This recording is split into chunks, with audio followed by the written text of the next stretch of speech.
Darkhawk, issue number 1. So the character is celebrating his 30th anniversary, which is kind of impressive because Darkhawk is like the D-list of the D-list when it comes to Marvel characters, and it's amazing he's even getting like a mini series. I'm just like, why is it now the time for Darkhawk to get the push? It's weird.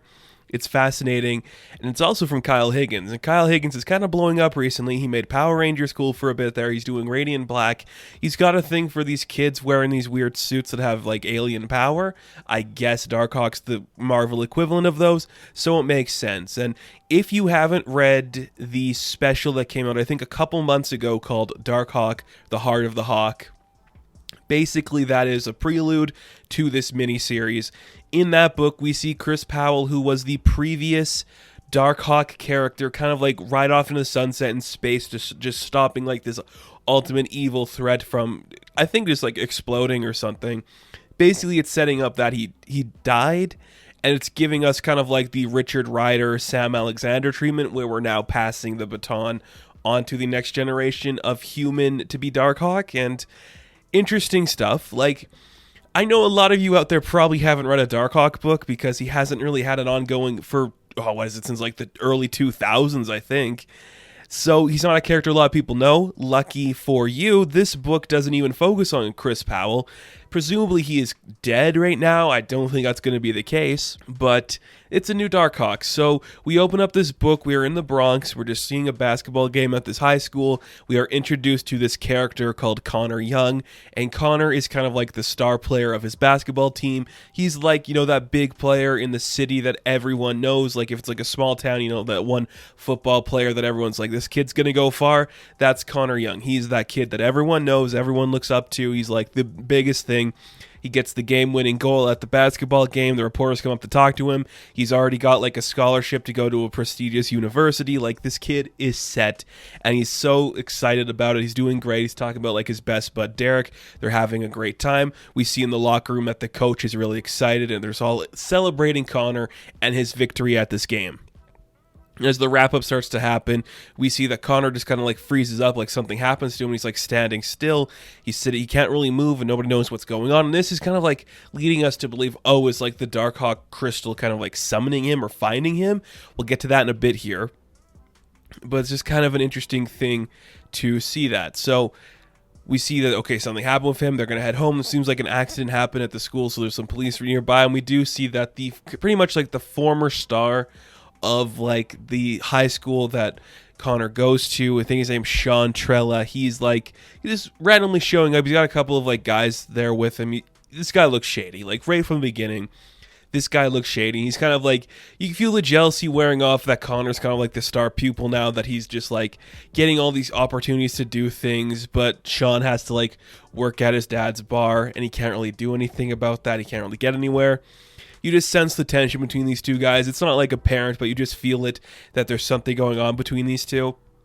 So we cut to the next day, and Connor's at his house. He's talking with his dad, and his dad wants him to kind of like do these like video recordings where he talks into the camera, so they have like memory and information about like the things that Connor does, just in case he ever gets big. Because everybody in the town is kind of thinking that Connor Young is going to be a big basketball player. He's going to make the NBA. Like, this kid is going to go far.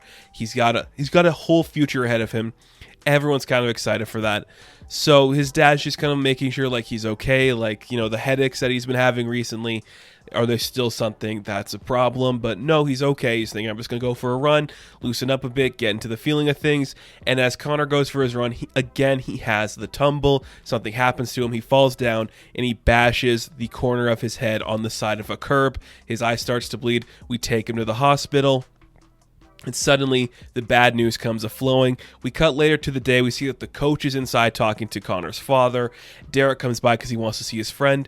And when we go inside, this is where we get the news that Connor has multiple sclerosis.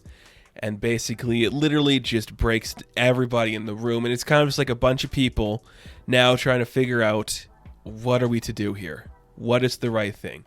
The dad's freaking out. You see Derek just kind of like wants to help out in the situation, not really sure what to do.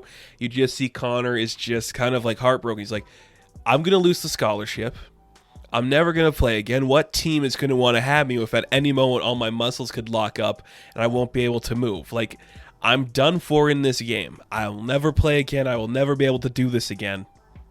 And then you just see, like, even the coach is trying to be like, you are a wonderful kid. You have talent. Even if this isn't for you, we will see what happens with you. And the dad's trying to encourage him too, but Connor is defeated. Like, he has nothing left to give to this game, and he's not sure what he's going to do with the rest of this world. So later, when he goes back to school after healing a little bit, he is sitting on, like, the sidelines of the basketball game, and everyone in the stands is just telling this kid, like, what? Why isn't he playing? Why is Connor on the bench? How come he's not playing? Like, it's just an eye problem.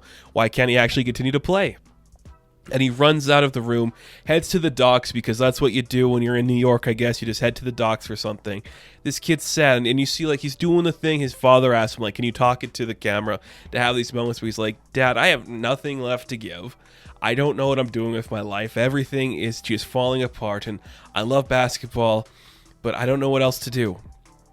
And as he's sitting there, we see that an explosion happens, and a bunch of these people that are working on the docks get injured, and he tries to help them, but as soon as he does, you know, his body freezes up again, and he falls down. What next to him is this weird crystal, and he tries to reach for the crystal because it's calling his name, and when he picks it up, he turns into Darkhawk, and he's got a brand new costume. It looks very sleek. It reminds me a lot of, like, that, remember that, like, weird Cyclops costume he had with, like, the X over his face?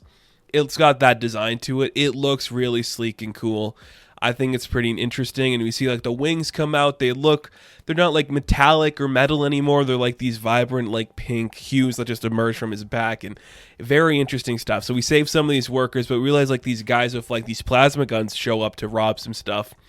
And it looks like none of these people were expecting the situation to happen, so Darkhawk kind of, like, takes them down. These guys are like, what is going on? And they easily get defeated with these plasma guns. And you just see, like, Connor's kind of feeling a little better about things. And he comes back home later. His dad's kind of freaking out about him. He's like, you know, you're right, Dad. I think I just got to put one step forward, figure out the rest of my life, and maybe things will change for the better. I shouldn't overreact. I should just play it by ear pretty much. And they have a nice moment where they interact like that, and it's pretty cool to see. And we cut back to this bar that is being run by Sean Trelly, and he's talking to these guys with the plasma guns. They're like, dude, Darkhawk showed up. I don't think it's the original Darkhawk, but a Darkhawk showed up and he beat us up. And we see Sean's just freaking out, like, I got these for a reason. Let's use them. We also find out that one of the guys underneath the mask with the plasma guns is Derek. So, again, you're setting up this really good tension already with the friends who will be feuding. This is a really fun book, an interesting place to end it there, and I'm just like, wow, this really captured that personal dramatic feel of the original Darkhawk comic from the 90s. Like, it just feels like a modern, updated version of that. Here's some new characters. We aged Chris out of this role, which is fine. And we're doing this now, which I think is really cool and really exciting. I've kind of liked Darkhawk. I won't say he's my favorite character, but I enjoy reading the books with him. And I think this is a cool place to jump on if you have never read Darkhawk before. Because, look, it's kind of amazing that the character's never legacied off before. And if this is where we start, I could definitely see us going in some interesting directions where we could potentially go into the further lore of the Darkhawks and the Raptors and all that stuff. We'll have to wait and see. But as far as just starting a new character with an existing title, it does a pretty good job. I'm not going to say it's as good as, like, you know, Kamala Khan or Miles Morales, but Connor Young could easily become a fun character to these new rosters if we push him enough and we give him the chance to grow. I like it. I hope it goes somewhere.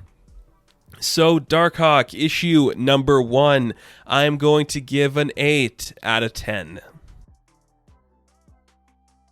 Now, thank you guys for watching this review. Be sure to like and subscribe to the channel. As always, you can check me out on Instagram, TikTok, and Twitter, and I will catch you in the next one. Have fun. Stay safe. Good luck.